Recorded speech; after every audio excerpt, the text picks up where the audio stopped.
Hello বন্ধুরা, তোমরা সবাই কেমন আছো? আবার আজকে তোমাদের নিউ রিক্রুটমেন্ট নিয়ে চলে এসেছি, পোস্ট অফিস রিক্রুটমেন্ট। ওকে, তোমাদের ফর্ম ফিল আপ শুরু হয়ে গেছে। দেখো, পোস্ট অফিস নিউ রিক্রুটমেন্ট, এই যে হচ্ছে 18 থেকে 40।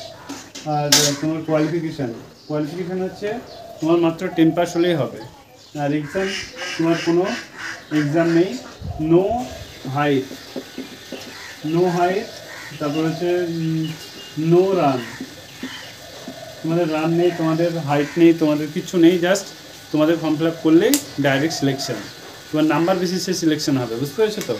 যারা 90% আপ আছে জাস্ট তারাই করবে, কারণ 90 নিচে যাদের 70% তার যদি 80% থাকে তাদের করা দরকার নেই, কারণ হবে না। কারণ অনেক ছেলে করোনার সময় প্রচুর ছেলে 80-র উপর নাম্বার উঠেছে, কারণ 95 কেউ জীবনে পড়েনি, তারও 95% নাম্বার আছে। 98% নাম্বার, তারাই কোয়ালিফিকেশান হয়, এখানে সিলেকশন পায়, বাকিগুলো কেউ পায় না। যাদের 90-র নিচে আছে, মানে ডাউন 90 নিচে আছে, তাদেরকে বলবো এই যে গভর্নমেন্ট জবগুলো হচ্ছে সে তার জন্য প্রিপারেশন না। কারণ এখন যেভাবে কম্পিটিশান চলছে বা একটা সিলেকশন প্রসেস হতে মোটামুটি 1 বছর লাগিয়ে দিচ্ছে। WP তো কিছুদিন পরে তোমাদের ফর্ম ফিল আপ শুরু হয়ে যাবে। তারপরে তোমার SI তো শর্ট নোটিশ বার হয়ে গেছে, তোমরা সবাই জানো।